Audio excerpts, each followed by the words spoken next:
Episode 4 of Tales of the Jedi takes us on a dark path as we see Dooku fall farther to the dark side, and we learn more about what led him there. And the music for this episode was everything that we've been hoping, waiting, and wishing for. I can't wait to break it down for you. This is Star Wars Music Analysis.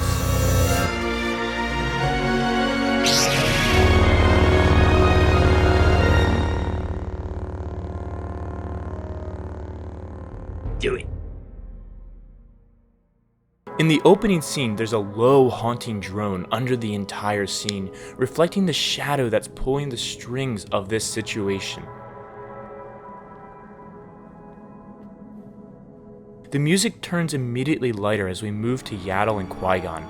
The music then turns, trying to be somewhere between dark and light as Dooku enters for the rest of the scene.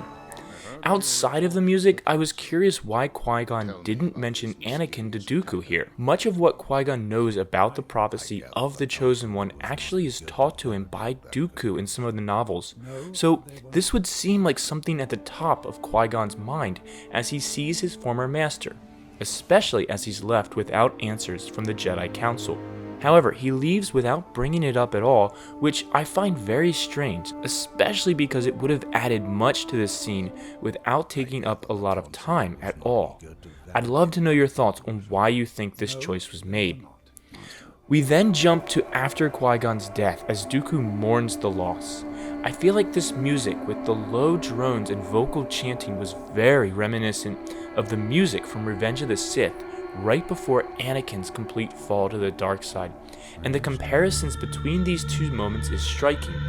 Even the setting sun reflecting the exodus of light from these two Jedi turned Sith is comparable in both of these scenes. The music after this is more retro electronic sounds, and when paired with the scenes of Coruscant's industrial sector, it really gave me Blade Runner vibes, something we've been getting a lot already from Andor. And I hope this doesn't become a more common occurrence in Star Wars since it's so far removed from the original vision by Lucas.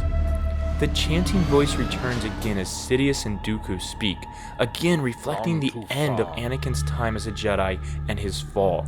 It actually gave me chills as I thought back on this scene in the moment as Padme is looking out the window and crying as she thinks of what Anakin is becoming, knowing without letting herself admit that he was lost.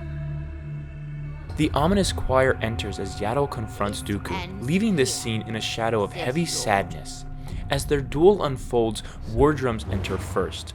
This allows Kiner to create immediate energy during the action while saving the tension of the chords as the battle continues.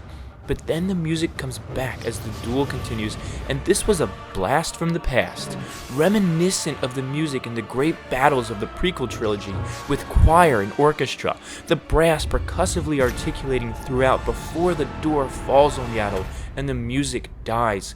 This sounded so much like Williams, and I loved Kiner for doing this. But it was in the moment after this that we got our biggest treat of the entire series.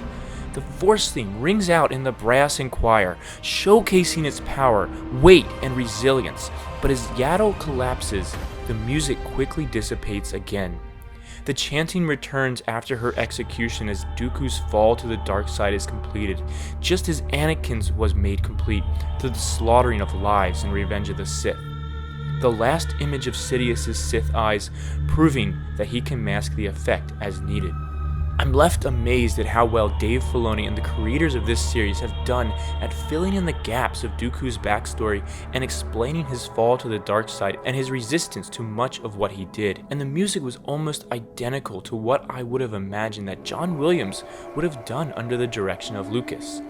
The Filoni and Kiner pairing has always given us incredible sounds and experiences, and I really hope that they are given a trilogy of live-action movies in the future. The result could be incredible. A lot of people seem to not be watching this series, and I think it's a huge disappointment considering just how good this show is.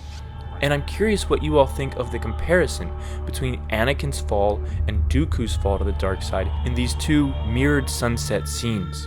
But let me know what you think. Tell me in the comments below and let me know if I've missed anything. And before you go, please don't forget to like this video and subscribe to learn more about the music of a galaxy far, far away. And as always, may the be with you.